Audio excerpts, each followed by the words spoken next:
Well, hi there. This is Bryce, your instructor. I'm going to be teaching with Eileen Med-Surg 2 this year. Y'all had me for Med-Surg 1.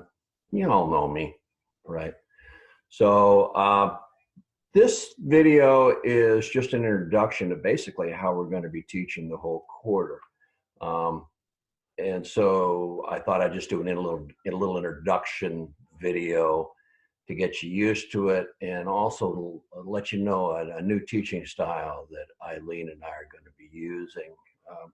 I know during this difficult time and the hardships we're all going through, thank you.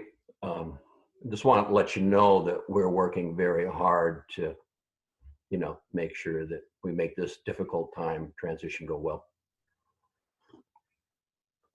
It's tea. Basically, the purpose of this video is to introduce you to a new teaching style we're going to be using. It's called concept-based. And the reason for this is it's the big thing in nursing education right now. And the reason being is traditionally we've always used a medical school model for teaching, which means teach you the different systems and then have you memorize a whole bunch of stuff on a bunch of pathophysiologies. And there's a lot of nursing instructors out there saying, you know what, we need to teach the nurses how to think and quit memorizing so much stuff. Now, most of you are probably out there right now jumping up and down saying, hooray! But it is going to make you think more critically. So there is a difficult aspect to it. So let me just jump into a slide presentation here, or a PowerPoint, which will illustrate what the difference is between the two. Let me get this all set up here. And I go to share, boink, and here we are. Okay, this new form of teaching is called concept-based curriculum or concept-based teaching. And the purpose of it, like I said, is to get away from the old medical model and start doing something that's more in line with what nursing students do. Let me jump in here. Okay. This is supposed to go to the next slide. Oh, there we go. Delay in the system. There's got to be at least a bug or two, right?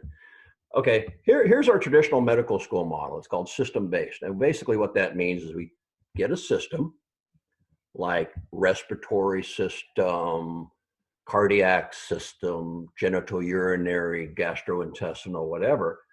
And we teach you how it works normally, the physiology, but you should have had most of this already in anatomy and physiology. That's when we studied those systems. And then we start going through and teaching you a pathophys, and then another pathophys, and another pathophys, and another, and another, and another, and another. But pretty soon your head is just full of all these pathophysiologies. What are the signs and symptoms of each of them? How do you assess all of them? What are the medical surgical methods? Blah, blah, blah, blah. And you have this whole brain full of facts and data that you have to memorize for the exam. Now, if you're like me, what you did was you studied those facts for the exam, and then the minute the exam was over, you go poof and do a brain dump, because you have to take a whole nother set of pathophysiologies from the next system and shove them in your ear for the next exam, right?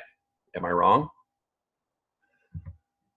The problem with this medical school model is, first of all, doctors have 4 years of postgraduate time to study all these pathophysiologies. They go to 4-year bachelor's degree in probably, I don't know, microbiology, biology, nursing, whatever.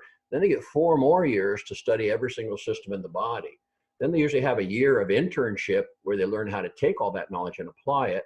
And some specialties, they'll have 3 years of residency. So they not only get to pick a particular system, but they get 3 years to work on that system alone, like nephrology, cardiology, etc. That's a lot of time. You guys got 1 year, right? Right.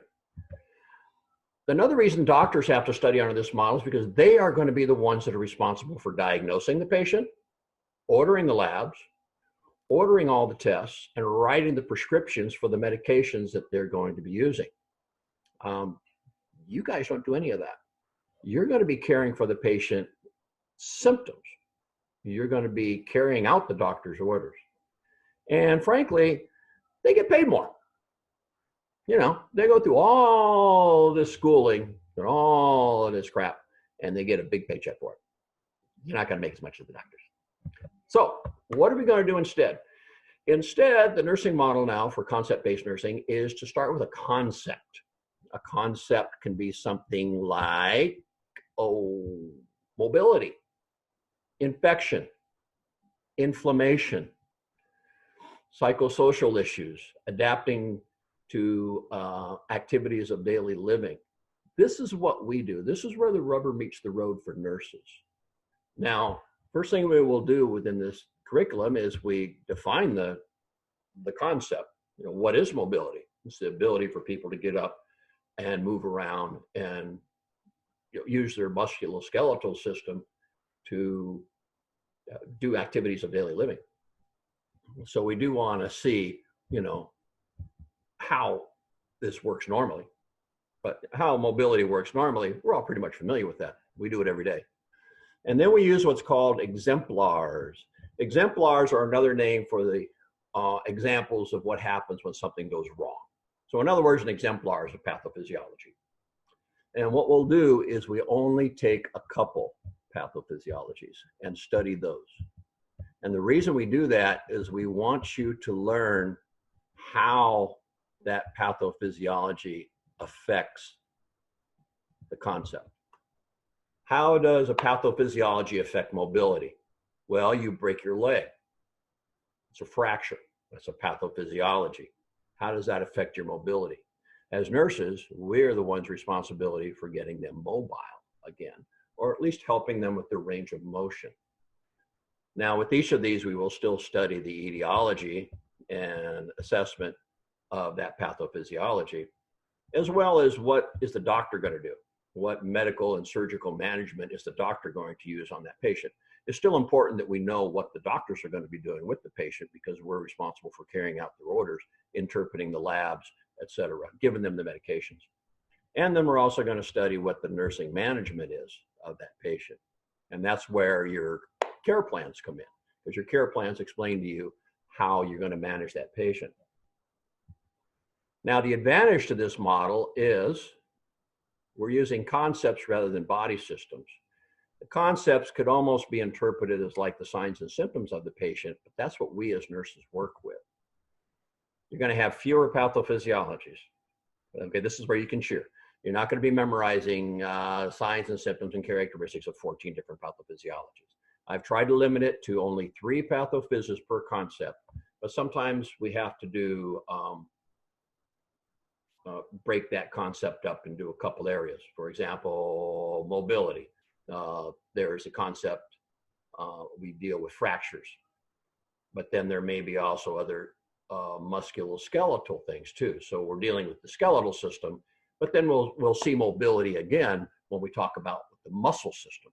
So you're going to see how all of these concepts and all of these body systems tie together, hopefully into a holistic whole, which allows you to do analysis of what's going on and do critical thinking. And the third reason that the concept model, the reason I like the concept model is because the concepts are more in a line with nursing diagnoses. Now, there's been a lot of confusion, I know, in Med-Surg 1 and probably Intro to Med-Surg, where we ask you to put a nursing diagnosis on the care plan and you end up putting a medical diagnosis. Well, here we're focusing on concepts, which are pretty parallel to nursing diagnoses. You know, it's pretty crazy for us to say, well, we're going to talk about congestive heart failure, congestive heart failure, congestive heart failure. And then we tell you, do a nursing care plan, your first inclination is going to say, congestive heart failure. Well, no, it's altered perfusion. Okay, we'll kind of throw that at you in the sideline. You know, what? If we'd have started teaching from the beginning saying, we're going to study perfusion, here's an example of altered perfusion, congestive heart failure. Now, when you get to your care plan, what are you going to put down? Well, he's having trouble with perfusion. So that's how the concepts are more in line with what we as nurses do. Let me give you an example. Mobility. What nursing diagnosis would go with the concept of mobility? Impaired mobility. How about infection? Risk of infection. How about pain? How about pain? You know, you can see the concepts we're using are very much in line with the nursing diagnoses. So just to kind of summarize this, we like the concept-based curriculum, CBC, because it's more in line with what us nurses actually do. It's a simpler format, so we will hopefully not be having you memorize the signs and symptoms of 14 different pathophysiologies. And it's also going to teach critical thinking skills, because when somebody comes by and says, this patient has congestive heart failure, you need a nursing care plan, what are we going to do? You are going to have to put those pieces together. We're not going to outline them for you. We're not going to make you memorize the signs and symptoms of that congestive heart failure. You're going to have to figure out how you as a nurse are going to treat the congestive heart failure. So it's going to be a little extra work on your part, because you got to put the pieces together. But that's what you need to do when you get into the real world. So that's what we want to give you practice at. I think that's the end of it. My last slide. Go forth and conquer. You'll be seeing a lot more videos like this in the near future, and I hope to be in touch with each of you when we start doing our clinicals on Mondays and Tuesdays. And I will definitely be in touch with all of you. So enjoy your vacation, and we'll be seeing you when you get back. Bye-bye.